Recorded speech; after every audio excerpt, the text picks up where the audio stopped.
नमस्कार, मैं हूं रवि प्रकाश और यह कार्यक्रम है संप्रति। आप सब लोग जानते हैं कि देश में राष्ट्रीय शिक्षा नीति, जो नई शिक्षा नीति है, उसको लागू करने की कवायद चल रही है। ये इसलिए भी ज़रूरी है कि हमारी पुरानी शिक्षा नीति कई साल पुरानी थी और कई सारे बदलाव हुए हैं इस बीच में दुनिया में। तो अगर आपको दुनिया से कम्पीट करना है, उसकी प्रतियोगिता में आना है, तो आपको अपनी नीतियों में बदलाव करना पड़ेगा ताकि आप नए ज़माने के साथ प्रतिस्पर्धा कर सकें। तो जाहिर है कि भारत की सरकार ने और यहाँ के अधिकारियों ने, मंत्रियों ने मिलकर राष्ट्रीय नई शिक्षा नीति की योजना बनाई, उस पर लंबा काम किया, देश भर के बुद्धिजीवी उसमें जुटे और अब वो शिक्षा नीति धीरे धीरे लागू करने की कोशिश की जा रही है पूरे देश में। जाहिर है कि इसका काफ़ी लंबा इम्पैक्ट पड़ेगा, काफ़ी बड़ा प्रभाव पड़ेगा आने वाले सालों में भारत की शिक्षा नीति पर। पहले भी हम लोगों ने इस विषय पर अपने कार्यक्रम में बात की है, आज फिर से इसी विषय पर बात करना चाहते हैं, इसलिए भी कि एक तो रिकॉल हो कि हमारा देश हम क्या करना चाहते हैं और दूसरा कि हम इसकी बारीकियों को समझ पाएँ एक एक करके कि क्या होने वाला है हमारे बच्चों के साथ, हमारे भविष्य के साथ। और इस पर बात करने के लिए मैं दो लोगों को बुलाया है अपने स्टूडियो में। स्वागत करते हैं डॉक्टर सीमा ममता मिंज का, जो सहायक प्रोफेसर हैं सेंट्रल यूनिवर्सिटी झारखंड में, और अमन कुमार जी का, जो चीफ ऑपरेशन स्पेशलिस्ट हैं दूरदर्शन पर, हमारे अपने हैं। आप दोनों ही लोग हमारे कार्यक्रम में स्वागत है। अपने लोगों का भी स्वागत करना चाहिए अपने कार्यक्रमों में। डॉक्टर साहब, आपसे ही इस कार्यक्रम की शुरुआत करना चाहते हैं कि जो नई पॉलिसी आई है एजुकेशन को लेके, क्योंकि आप बच्चों के साथ इंटरैक्ट करती हैं, आप खुद भी पढ़ती हैं, पढ़ाती हैं, तो कितना असरदार होगा आने वाले समय में ये? नई शिक्षा नीति जहाँ तक मुझे लगता है कि असरदार दो तीन कारणों का मैं जिक्र करना चाहूँगी। ऐसे ओवरऑल देखा जाए तो पूरी शिक्षा नीति अपने आप में ही बहुत प्रभावपूर्ण है, लेकिन एक जो है इसमें प्राइमरी एजुकेशन की जब हम बात करते हैं, इन्होंने जो ध्यान दिया है वो ये कि मास एजुकेशन हो, जो भी एजुकेशन हो मास सभी लोगों को मिले, और इसलिए इनका 2030 तक जो है कि सारे बच्चे लोग जो हैं उन लोगों को एडमिशन मतलब हो जाए, कोई ड्रॉप आउट नहीं रहे। और उसके बाद जो दूसरा है वो कि रीजनल लैंग्वेज, जैसे 5 स्टैंडर्ड तक रीजनल लैंग्वेज करना है। तीसरा है क्लास 6 तक के बाद वोकेशनल कोर्सेस अगर करना चाहेंगे तो हम कर सकते हैं। तो ये बहुत बड़े कदम हैं और बहुत चैलेंजिंग भी हैं। अगर हम हायर एजुकेशन की बात करते हैं तो उसमें भी पाते हैं हम लोग कि इनोवेशंस पे बहुत ज़्यादा जोर दिया गया है, और एक बहुत अच्छा ये है कि क्रेडिट जो है, अगर मल्टीडिसिप्लिनरी पे उन्होंने जोर दिया है, और दूसरा है कि क्रेडिट, अगर कोई बच्चा जैसे फॉर एग्ज़ाम्पल हिस्ट्री पढ़ रहा है हायर एजुकेशन में, और उसके बाद उसको ये मन है कि मैं एंथ्रोपोलॉजी भी पढूँ, मैं आर्कियोलॉजी भी पढूँ, क्योंकि वो कहीं ना कहीं बिल्कुल एक दूसरे के पूरक हैं वो दोनों विषय। तो ऐसे विषय जो पढ़ना चाहें अगर, तो एक सेमेस्टर पढ़ लिया हिस्ट्री, उसके बाद दूसरे सेमेस्टर के लिए अगर जैसे रांची यूनिवर्सिटी में आर्कियोलॉजी नहीं है, तो अगर वो पढ़ना चाहें कि हाँ दूसरी यूनिवर्सिटी में हम जाना चाहें तो हम जा सकते हैं, और वहाँ से फिर एक सेमेस्टर पढ़ने के बाद फिर वापस हम आते हैं और अपना जो मदर यूनिवर्सिटी है वहाँ पे आने के बाद फिर हम आगे की पढ़ाई करेंगे। तो ये जो क्रेडिट का ट्रांसफ़र हो रहा है, जिसको कि इन्होंने कहा है academic educational credit bank something, इस तरह का उन्होंने नाम दिया है कि आप बहुत सारे क्रेडिट जोड़ सकते हैं। उसी तरह से अगर कोई बच्चा अगर आर्ट्स में पढ़ रहा है बट वो चाहता है कि नहीं हम टेक्नोलॉजी में कुछ पढ़ेंगे, तो वो पढ़ सकता है। और टेक्नोलॉजी का बच्चा चाहता है हम लिटरेचर में पढ़ेंगे कि ठीक हम प्रेमचंद को पढ़ना चाहते हैं, तो ये जो है कि वो बिल्कुल इंटरडिसिप्लिनरी केवल उन्होंने नहीं किया है, बल्कि उसको पूरा ओपन कर दिया है कि बच्चे कर सकते हैं। तो मुझे ऐसा लगता है कि ये व्यापक प्रभाव उसमें डाल सकता है। ये खासकर क्योंकि आप ट्राइबल लैंग्वेजेस को पढ़ाती हैं विश्वविद्यालय में, जब आदिवासी भाषाओं की बात होती है खासकर झारखंड के प्रोस्पेक्ट में, तो लगता है कि नहीं भाषाओं पे उतना काम तो ज़रूरी किया गया, अगर भाषाओं को लेकर उतनी व्यवस्था नहीं है पढ़ाने की खासकर, क्योंकि रांची विश्वविद्यालय में एक ज़माने में या अब भी हम देखते हैं कि सभी भाषाओं के शिक्षक नहीं हैं, शिक्षक हैं तो एक ही भाषा के कई सारे, नागपुरी के ही कई सारे शिक्षक हो गए। तो इन समस्याओं से निपटने में, इन समस्याओं से जूझने में कितना काम करेगा ये जो नई जो शिक्षा नीति है? हाँ, मुझे लगता है क्योंकि जो हिंदी, जैसे हिंदी भाषा ही हो गया, केवल ऐसा मुझे नहीं लगता कि केवल ग्लोबलाइजेशन और इंडस्ट्रियलाइजेशन, मॉडर्नाइजेशन के नाम पे मुझे ऐसा लगता है कि हिंदी भी कहीं ना कहीं बिल्कुल एक शिकार उसको भी हो गई है। तो मुझे लगता है क्षेत्रीय लैंग्वेज भी उसी तरह से है। तो ये नई शिक्षा नीति में ये चीज़ का बहुत जोर दिया गया है कि जो शिक्षा है, खास करके जैसे मैंने अभी बतलाया कि 5 क्लास तक एक बच्चा जो है वो रीजनल लैंग्वेज में पढ़ेगा, तो वो अगर वो चाहता है तो। और इसके अलावा जो अगर मीडियम जैसे होता है, जैसे हमारे यूनिवर्सिटी में है तो इंग्लिश मीडियम ही है, आप हिंदी मीडियम में नहीं कर सकते, लेकिन इन सारे चीज़ों को मीडियम के बेस पे आप में सेपरेशन नहीं किया गया है, उसको अलगाव नहीं लाया गया है, बल्कि क्या किया गया है कि आप जिस भी लैंग्वेज में आप कंफर्टेबल हैं और आप करना चाहते हैं तो उसमें आप एग्ज़ाम दे सकते हैं जी।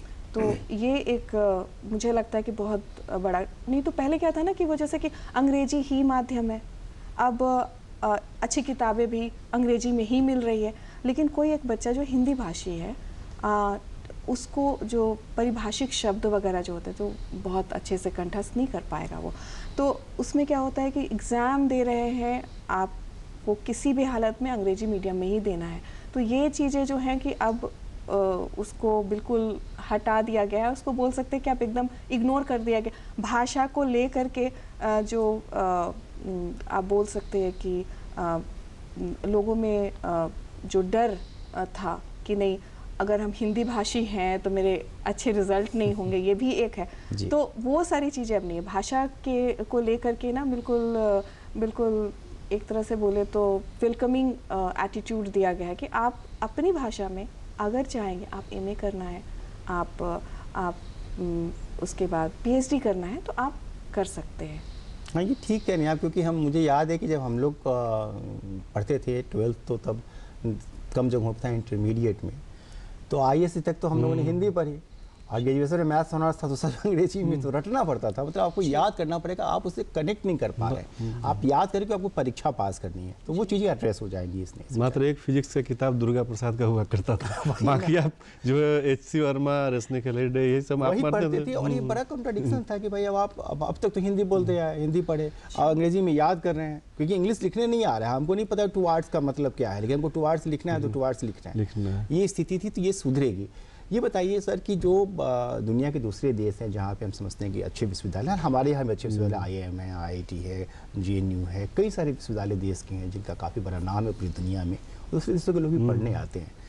जो दूसरे देशों के बड़े विश्वविद्यालय जैसे ऑक्सफोर्ड है या स्टैनफोर्ड है या हार्वर्ड यूनिवर्सिटी है या इस तरह का और विश्वविद्यालय जो हैं, उन विश्वविद्यालयों के बच्चों से कम्पीट करने में अपने यहाँ के बच्चों को कितना साहस मिलेगा, कितना इनकरेज होंगे वो जब ये नए माहौल में पढ़ाई होगी? देखिए, ये पूरे जो शिक्षा नीति है उसमें वो आउटकम पे ज़्यादा फोकस है। आप अगर ध्यान से पूरी नीति को पढ़िएगा तो आपको समझ में आएगा कि सरकार चाहती है केवल जो है वो रट के पास करने वाली बात नहीं है। शायद इसी वजह से मैडम ने जो अभी बताया आपको कि अब है कि अगर इंजीनियरिंग का बच्चा म्यूज़िक भी पढ़ना चाहे तो पढ़ सकता है।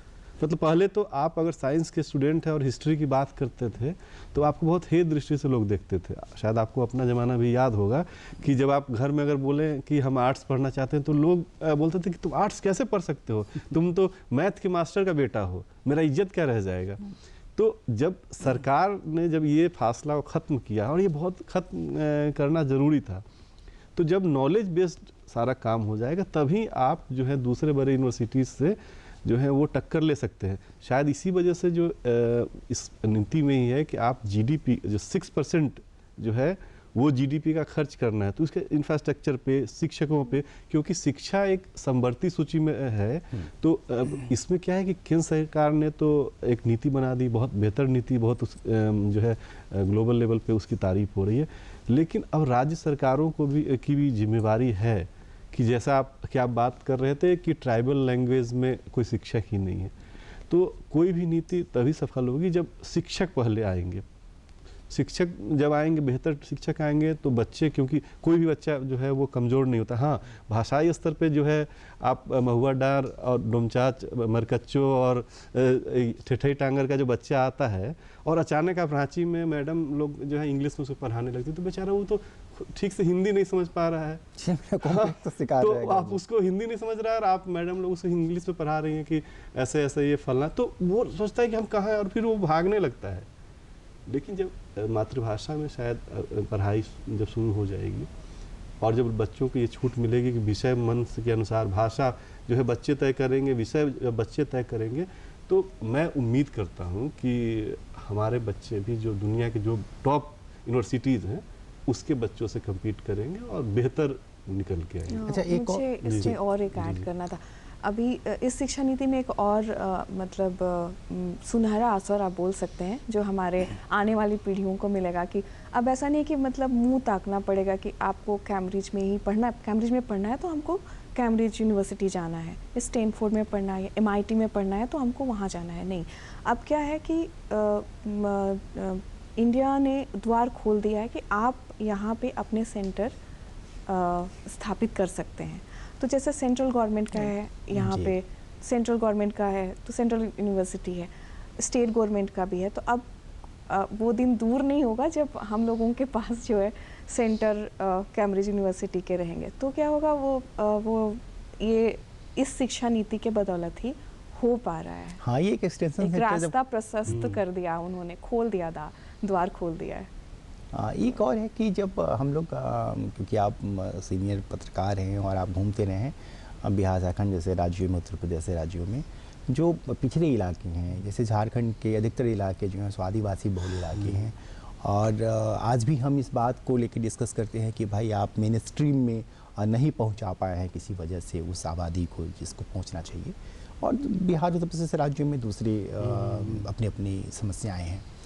ऐसी आबादी जो शिक्षा से अब तक या तो पूरी तरह से लाभान्वित नहीं हुई है या वंचित ही रही है, वैसी आबादी को कैसे एड्रेस किया गया है इस शिक्षा नीति में? आपने बहुत बढ़िया सवाल किया है और इस पे शायद बहुत कम चर्चा हुई है कि इस शिक्षा नीति में जब इसको मैं देख रहा था, आज से नहीं, जब ये जुलाई में 2020 में जब इसको जारी किया गया था सेक्रेटरी भारत सरकार के द्वारा, तो मेरी नज़र उसी समय उस बिंदु पे पड़ी थी। लेकिन चर्चा उस कम हो रही है उस बात की कि जो जितने आकांक्षी ज़िले हैं, जो मतलब जो पिछड़े ज़िले हुए हैं, नक्सल प्रभावित ज़िले हैं, जहाँ की आप बात कर रहे हैं, ऐसे ज़िलों के लिए इस जो नई नीति में एक अलग से एक जोन जो है वो बांटा गया है कि ये इस जोन के बच्चों के लिए इसमें खास रहेगा। क्या खास रहेगा कि उनके बच्चों को वहाँ पे जो बड़े यूनिवर्सिटीज़ में कैसे पहुँचाया जाए उस पर फोकस किया गया है। उनकी जो प्राथमिक शिक्षा है वो कैसे पूरी हो उस पर फोकस किया गया। शायद इसी वजह से इस शिक्षा नीति में टारगेट पहली बार आपको देखेंगे कि टारगेट बेस्ड है कि बस क्या होता है कि आकांक्षी जिले जो जिसको हम गरीब जिला कहते हैं, पिछड़े जिले कहते हैं, उसको भारत सरकार आकांक्षी जिले कहते हैं कि जिनको आकांक्षा है विकास करने की। तो इन जिलों के बच्चों को कैसे मेन स्ट्रीम में लाया जाएगा, तो उसके लिए कहा गया है कि हम जो उच्च शिक्षा में हमारे बच्चे तो 9वीं 10वीं तो पास कर जाते हैं, लेकिन क्या है कि वो उच्च शिक्षा जो अच्छे कॉलेज में नहीं जा पाते हैं, किसी न किसी वजह से यूनिवर्सिटीज़ में नहीं जा पाते, तो ऐसे लोगों के लिए एक टारगेट सेट किया गया है जो अभी 26% 2018 का जो आंकड़ा है उसमें उच्च शिक्षा जो है वो का जो है 26% है, उसको 50% का टारगेट रखा गया है। और भारत सरकार ने अभी मुझे जो है भारत सरकार के जो सलाहकार हैं प्रधानमंत्री जी के, अमित खरे जी का एक भाषण सुनने का मौका मिला। मैडम भी थी उस कार्यक्रम, इन्हीं का यूनिवर्सिटी था, तो उसमें उन्होंने एक बहुत अच्छी बात कही कि हमारा जो नई शिक्षा नीति का जो टारगेट है कि हर जो बच्चे को 12वीं तक मतलब 12वीं तक अनिवार्य शिक्षा देने का टारगेट है। तो अगर हर बच्चे को 12वीं तक अनिवार्य शिक्षा मिल जाता है तो वो पिछड़े जिलों के बच्चों के लिए भी एक बड़ा वरदान होगा। और फिर जो ड्रॉप आउट वाला जो इशू है उसको इसमें सॉल्व करने की कोशिश मुझे दिख रही है। तो मुझे लगता है कि इसका असर ऐसे पिछड़े जिलों पे जो होगा और उसके बच्चे आपको बहुत कमाल करते हुए दिखेंगे। एक जो होता है कि एजुकेशन को लेकर जब हम बात करते हैं तो और वीमेन एम्पावरमेंट की बात करते हैं जी। लगातार सेमिनारों में और दूसरी जगहों पे, तो यहाँ पे आके दिक्कत होती है कि नहीं ठीक है, जितने जो पुरुषों की तादाद है पढ़ने वालों में, जी। उतनी तादाद महिलाओं की नहीं है, किन्हीं वजहों से। और क्योंकि आप जब बच्चों से इंटरैक्ट करती हैं, अब क्या माहौल है, ये मैं शिक्षा नीति से अलग सवाल आपसे पूछ रहा हूँ, लेकिन महिलाओं की शिक्षा को लेकर विश्वविद्यालयों में क्या माहौल है आजकल? ये बहुत मतलब डिफ़िकल्ट क्वेश्चन लग रहा है मुझे, क्योंकि ऐसे कभी रूबरू नहीं हो पाए हम कि मतलब महिलाओं को लेकर के मतलब कुछ उनके लिए एक्चुअली ऐसे बहुत सारे अभी वर्तमान में अगर बोला जाए तो जो रिसर्च स्कॉलर्स हैं, क्योंकि उन लोगों की शादी बहुत जल्दी हो जाती है, तो उन लोगों को भी मैटरनिटी लीव ये तो काफ़ी अच्छी बात हुई है, जी। दिया गया है। और जहाँ 6 साल है उन लोगों को 8 साल दिया जाता है। तो ये सब एक तरह से इंडोर्स आप बोल सकते हैं कि इनकरेजिंग स्टेप। उसी तरह से रिसर्च में भी जो है कि बहुत सारे ऐसे अगर पीएचडी हैं तो पोस्ट डॉक के लिए भी उन लोगों के लिए रिजर्वेशन रहता है। तो मतलब एक इंक्लूसिव, लेकिन अगर हम नई शिक्षा नीति की बात करेंगे तो उन्होंने इंक्लूसिव बोल रहे हैं, वैसे एक्सक्लूड करके नहीं बोल रहे हैं। वो बोल रहे हैं कि नहीं, सारा सर्वांगी होना है, उसको बिल्कुल होलिस्टिक होना है और सभी को मतलब साथ चलना है और सभी को मतलब भागीदारी के साथ उसमें ये करना है। तो ऐसा उन्होंने इस शिक्षा नीति में मुझे जहाँ तक है कि इन सारी चीज़ों को नहीं, लेकिन उन्होंने एक्सक्लूसिव बोला है। अभी के समय में मुझे ये लगता है कि शायद हो सकता है कि जो अभी से चलते आ रहा है वर्तमान में जितने भी प्रोग्राम्स हैं, स्पेशली जो वुमेन के लिए है या गर्ल एजुकेशन की बात है, तो उस समय भी ये चीज़ें रहेंगी। और जो एक लेकिन फिर भी इसमें मुझे ऐसा लगता है ना कि एजुकेशन पॉलिसी से ज़्यादा लोगों की मानसिकता को बदलने की ज़रूरत है, जो कि अब दिखता है मतलब। और मुझे लगता है इसका श्रेय दोनों ही तरफ जाता है। एक ये कि लड़की खुद ही अपना परचम लहरा रही है, मतलब उन्होंने खुद ही प्रूफ किया है खुद को। जो जेंडर की हम जब बात करते हैं तो उन्होंने खुद ही को मतलब वो महसूस कराया है कि हाँ हम लोग लायक हैं, ये पहला। और दूसरा जो है कि धीरे धीरे मानसिकता भी बदल रही है। चलिए, एक और सवाल आप दोनों ही लोगों से आप लोग एक एक करके जवाब दे सकते हैं, आप दोनों लोग बात कर सकते हैं विषय पर। जो रिसर्च को लेके बात होती है कि रिसर्च तो ठीक ठाक हुआ है भारत में, लेकिन जब हम ओवरऑल रिसर्च की बात की, रिसर्च में कंटेंट क्या है, तो पहले कई बार लोग ऐसा कहते हैं, प्रोफेसर्स ही कहते हैं और विद्यार्थी भी कहते हैं कि बहुत रिपीटेशन था रिसर्च के कंटेंट में, और कंटेंट उतना पावरफुल नहीं हो पाया करता था, जिसके कारण जो पीएचडी का या जो दूसरे रिसर्च के ये हैं उपाधियाँ हैं एमफिल वगैरह की, जो उसका जो कंटेंट काफ़ी इनरिच्ड नहीं था। तो अब की नई शिक्षा नीति में सोच को लेकर क्या नई चीज़ें हैं, कितना कुछ बदलने जा रहा है भारत में? हाँ, इस पे होगा इसलिए क्योंकि 2-3 मुझे लगता है कि जो कुछ उसके पीछे कुछ विज़न होगा। जैसे एक है नेशनल एजुकेशन कमीशन, उन्होंने वो गठित कर रहे हैं और उसमें वो मुझे लगता है 3 या 4 उनके अलग अलग स्ट्रीम्स हैं, जिसमें एक है फंडिंग है, दूसरा जो उसका रेगुलेशंस कैसे करेंगे, तीसरा एक्रेडिटेशन कैसे होगा, अगर हमको मतलब पात्रता का हम कैसे निर्धारण करेंगे, और इस तरह से चीज़ों को उसमें रखा गया है। और दूसरा एक है रिसर्च को लेके 2 अलग अलग एक तरह से एक विभाग उन्होंने बनाया है। एक जो है वो नेशनल एजुकेशन रिसर्च फाउंडेशन है और दूसरा जो है national education training technology forum है।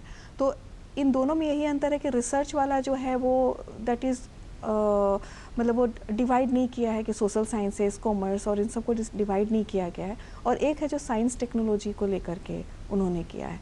और इसका अगर ओवरऑल हम लोग देखेंगे तो वो बिल्कुल साइंटिफिक अप्रोच के करते हुए एजुकेशन की वो बात कर रहे हैं। तो रिसर्च तो मुझे लगता है होगा ही, क्यों, और इसका मैं बहुत अच्छा सा मैं रीज़न बता सकती हूँ। मतलब बिगिनिंग से ही शिक्षा पॉलिसी ये बोल रही है कि आप समझो फिर जानो, मतलब कि you experience and then you understand at what actually it is, not कि आप रट रहे हैं और उसके बाद कर रहे हैं। तो जब किसी छोटे बच्चे के जहन में, उसके दिमाग में आप ये पहले से कह देते हैं कि नहीं आप जानो और फिर आप समझो उसको, तो ये जब रहेगा तो जब वो बड़ा होगा तो ऑब्वियसली हमें नहीं लगता है कि फिर वो मतलब कॉपी पेस्ट वाला जो है अभी जो चल रहा है, तो कहीं ना कहीं जो है वो शिक्षा नीति जो अभी है वो पंगु नहीं बना रही है, वो डिपेंडेंट नहीं कर रही है। जैसे हम लोग जब थे कॉलेजेस में थे तो हम लोग बोलते थे कि यस हम लोग ना वॉमिट करके आ गए, क्यों, क्योंकि मगअप करते थे एंड देन उसको लिख करके आ जाते थे, तो कुछ नया नहीं रहता था। और क्या होता था, 10 साल का क्वेश्चन है आप पढ़ लो। तो तब मैंने देखा कि हाँ एक MA पास करना बहुत इजी है, PhD लेकिन उतना ही हार्ड हो जाता था। ये डिफरेंस को मैंने जाना था। तो अभी क्या है ना, वो डिफरेंस को ही पार्ट दिया गया, उसको कम्प्लीटली ख़त्म कर दिया गया। आपको शुरू से ही है कि नहीं, मतलब समझो उसके बाद जानो, और उसके बाद जब बड़ा होगा वो तो बच्चा अपरूपी, मतलब वो एकदम नेचुरली वो बोलेगा और क्वेश्चन करेगा कि ऐसा है तो क्यों है।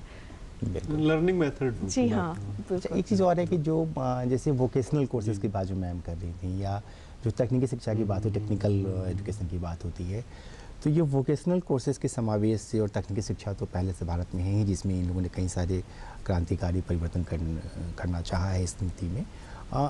इन दोनों के बीच का टसल जो है वो कितना प्रभावित करेगा, स्टूडेंट व्यावसायिक शिक्षा लेके स्वरोजगार करे, या वो तकनीकी शिक्षा लेके फिर इंजीनियर, डॉक्टर या इस तरह की चीज़ें बने। मतलब इसमें दोनों ऑप्शन खुला हुआ है।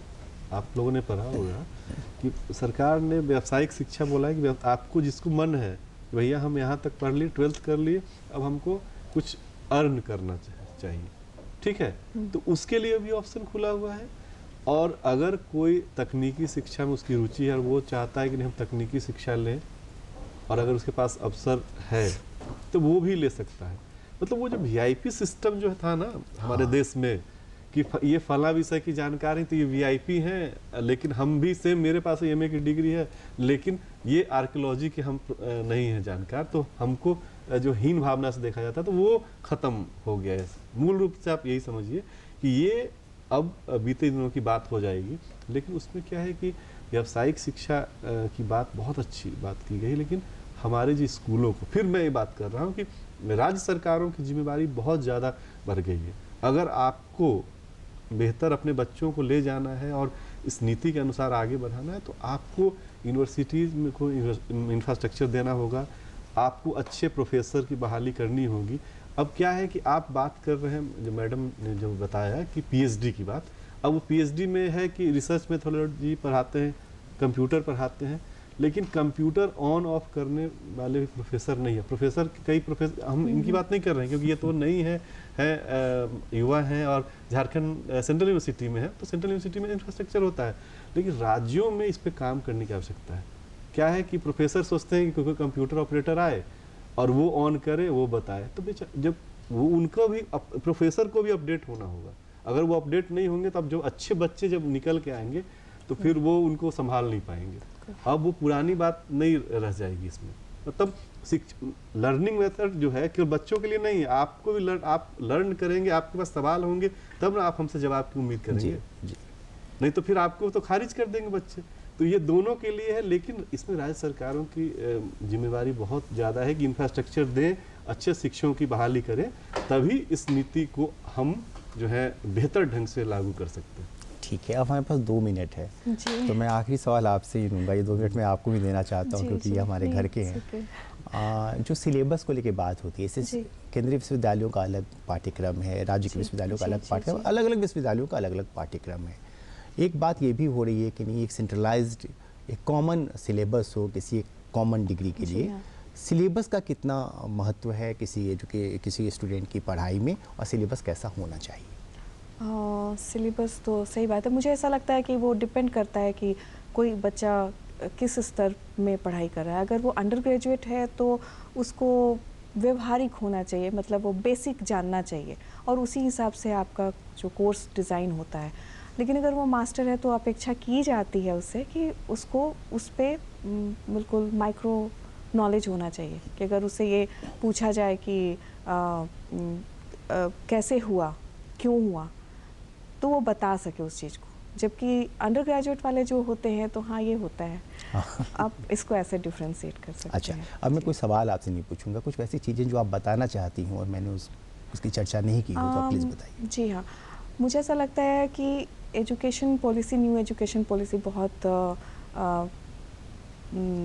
अच्छी और दशा और दिशा देगा और इसमें मुझे ये लगता है कि इसको इम्प्लीमेंटेशन जो होगा वो ट्रू विज़न के साथ अगर हो तो मुझे लगता है कि ये अच्छा रिजल्ट दे पाएगा, क्योंकि अल्टीमेटली वही होता है कि पॉलिसीज़ बनती हैं लेकिन इम्प्लीमेंटेशन वाला जो पार्ट होता है वो बहुत ही कारगर नहीं हो पाता है, तो पॉलिसी ही रह जाती है। अमन जी, लास्ट नहीं, और मैं इसको लेकर बड़ा होपफुल हूँ क्योंकि मैंने देखा है बहुत करीब से कि सरकार की मंशा है कि इस पॉलिसी को लागू किया जाए, उसके लिए नियमावली जो है वो लगभग तैयार है।